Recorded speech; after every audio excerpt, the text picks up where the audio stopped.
I be hoovered? I haven't heard from him in a month. He's moved on, hasn't he? I exposed what she's like to all her family. She won't be contacting me again, that's for sure. I told him I know what he is, and he disappeared, so I doubt I'll hear from him again. He's with somebody else already, so I guess he won't want me again, will he? I told him what I thought of him, and he just backed off.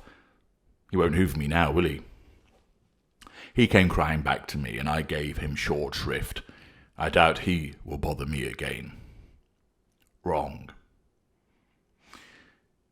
One of the most common questions that I'm asked is, will I be hoovered? Those asking the question, 50% don't want it to happen, 50% do want it to happen, driven by emotional thinking, capitalizing on various empathic traits to cause them to want to get answers, to get even with the narcissist, to cause the narcissist woe, to even be able to demonstrate that the hoover can be rejected. All of those things amount to emotional thinking. Logic determines, once you realize that you're dealing with a narcissist, you impose no contact, and therefore no hoover should get through. There are many different scenarios and outcomes involving our kind where the victim considers that our kind will not bother with them again post-disengagement or post-escape. The victim thinks that a period of total silence, the involvement of the narcissist with a new victim, the manner in which the relationship ended will all mean that the narcissist will never, ever come sniffing around the victim again, i.e., there will never be a hoover. But we will. Why is this? First of all, it is necessary to appreciate our perspective. The narcissistic perspective dictates that you belong to us. You are our appliance. You are our property. The formal relationship between us may have ended. We are no longer boyfriend and girlfriend. But the narcissistic relationship is forever. It only ends when either you or I cease to draw breath, and even then there might be circumstances where we could hoover you from beyond the grave. I don't mean in a spiritual way, that we rise like some zombie, or that the apparent demonic possession that occurred when, according to some, a demonic spirit entered the anus of the narcissist aged 4, turning him into a demonically possessed being. No, there are ways that we could set up matters through post, through proxy, and through delayed electronic communication to hoover you from beyond the grave. But in general terms, hoovering ends when either you or I cease to draw breath. It doesn't matter that we enter into a new formal relationship with somebody else. It doesn't matter if you do. It doesn't matter that World War III erupted when we parted company. It doesn't matter if there has been complete silence for 2 years. None of these factors alter the fact that in our minds, lesser or mid-range in the unconscious mind, greater or ultra the conscious mind, that there is a connection between you and I because of the narcissistic relationship which lasts until one of us dies. What has happened is immaterial to that belief. Where it is material is appertaining to the potential level of risk that you will be hoovered. Some circumstances mean you're more likely to hoovered, some mean less, but this overall mindset that you belong to us is unaffected by anything. Secondly, of course, we need to assert control over you, and that is the main driver behind whether you might be hoovered. You come up on the radar, our narcissism essentially asks, is this person under control? And if they are not, we have to assert control over you. And the starting point, as I explained in the 3 assertions of control, is that we will assert control over you in a direct method, i.e. the hoover. Of course, there's also the need for fuel. This is an important driver with regard to hoovering you, although it doesn't always mean that we will do so. I'm repeatedly asked by people, will I be hoovered? And I always answer the same. There is always, repeat, always a risk that you will be hoovered, but you can do a lot to manage that risk. People set out the circumstances of the end of the former relationship to me and what has happened since, if anything, and ask, will I be hoovered? Or they express their view that they don't think it will happen because of A or B or C. My answer again is always the same. There is always a risk of us returning, but you can manage that risk. It's never the end. There is always a risk, a chance, a probability, or a possibility that we will return to you and apply a hoover. You cannot ever make the dangerous and complacent mistake of assuming it's over. No matter how much it may seem that it is over, no matter how much it may appear to you that we will not come back, that we apparently have no reason to do so, such assumptions are dangerous and are also wrong. There are only two factors which are material to the issue of whether you'll be hoovered again. The first factor is the hoover trigger. For a hoover to happen, it must be triggered. This doesn't mean that you will be hoovered, it raises the possibility that you will be hoovered. For there to be a hoover trigger, you have to come onto our radar. In effect, you come to our attention in some way. When this happens, it is because you have entered one of the 6 spheres of influence, and a separate video about the spheres of influence and what you can do about them is available. I won't repeat the content of that video other than to state that you have control over whether you enter any of the first 5 spheres of influence, and therefore, if you have a total no-contact regime, you will not enter those first 5 spheres, thus reducing the possibilities of there being hoover triggers drastically. However, you don't have any control over whether you enter the 6th sphere of influence.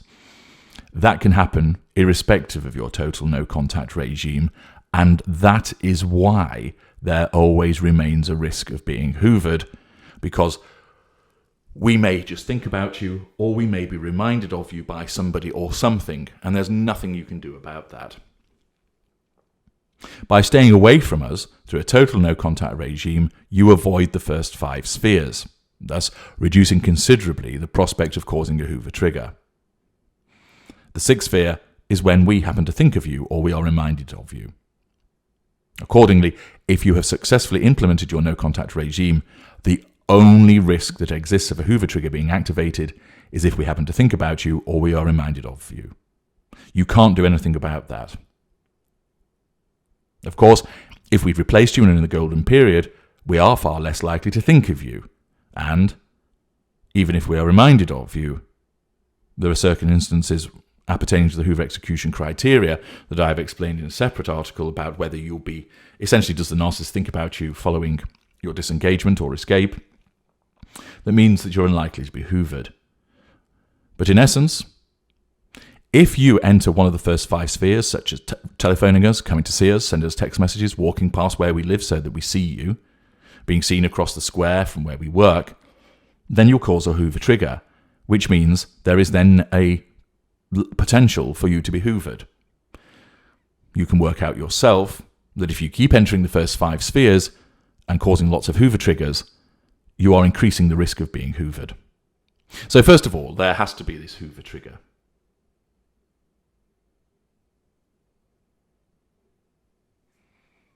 If you maintain no contact, then the first 5 spheres won't be entered.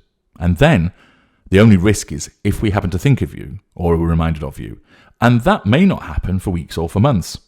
You can therefore understand that by staying out of the first 5 spheres, you'll vastly reduce the risk of a hoover trigger being activated. But you cannot state that it will never happen because of the existence of the 6th sphere.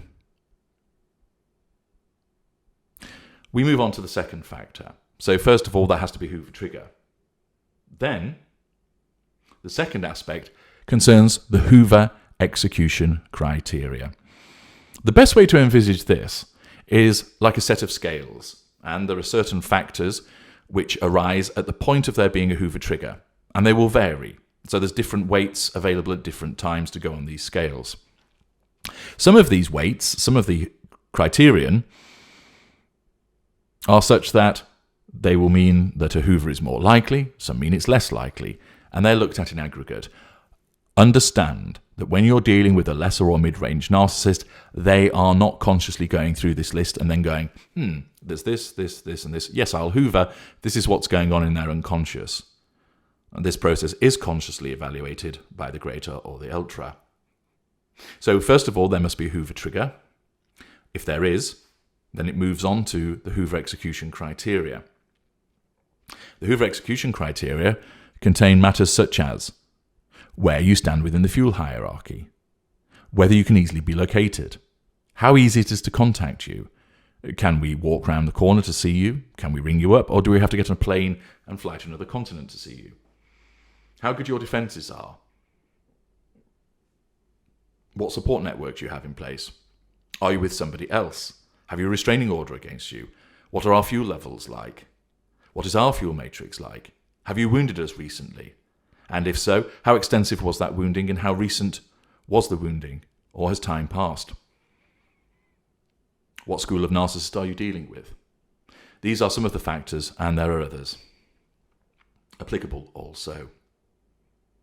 And therefore, all of these matters basically come together in aggregate, and the narcissism decides whether it's worthwhile asserting control over you directly by hoovering you. In some instances, the criteria are easily met, thus you are hoovered.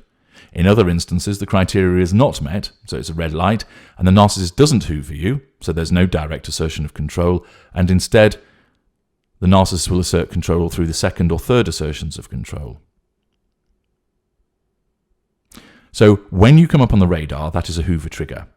The narcissism essentially asks, is this person under control? If the answer to that is no, then the narcissism goes to the first assertion of control and determines, is the stage set? Is the ground favourable to a hoover? And in essence, evaluates so doing with regard to the Hoover execution criteria. Remember, narcissism is a self-defense mechanism, and therefore it's not going to cause the narcissist to hoover you if this is going to result in further wounding to the narcissist or a lack of success. And the ability of the narcissism to determine that, of course, is calibrated to the level of narcissist, the school of narcissist that you're dealing with. So a lower echelon narcissist, your lessers, and the lower mid-range, for instance, may still try and hoover in circumstances where it goes wrong. Middle mid-rangers, upper mid-rangers will show a bit more of a judicious response. Graders, of course, and the ultra, using calculation and awareness, will determine that it's not appropriate use of resource, that there is a risk of wounding, and therefore a different assertion of control might be utilised. If we're presented essentially with a sitting target that we know that's going to flow with fuel, that's caught in the emotional seas, isolated, that they haven't caused any wounding recently, that we can go and see very readily, there's no restraining order, that we can contact electronically, then you'll be hoovered.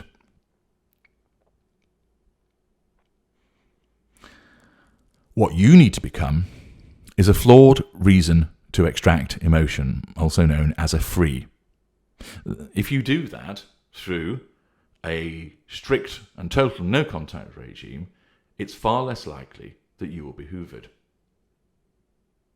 So if you do everything possible to become a free, then even when a Hoover trigger is activated, and there will always be one at some point, then the chances of the Hoover execution criteria being met are far less likely. And that means you're far less likely to be hoovered.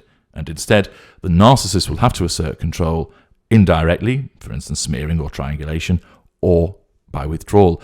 And with those second and third assertions of control, you are then far less likely to actually hear from the narcissist.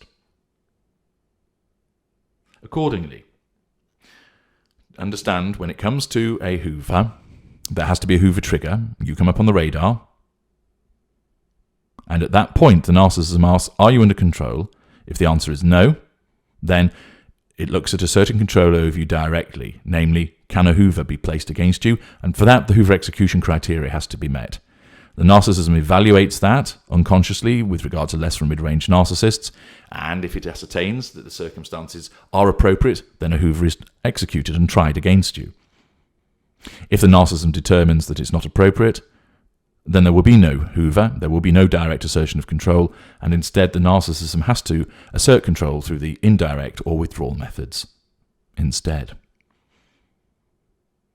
When you are asking yourself, therefore, will I be hoovered? Remember this.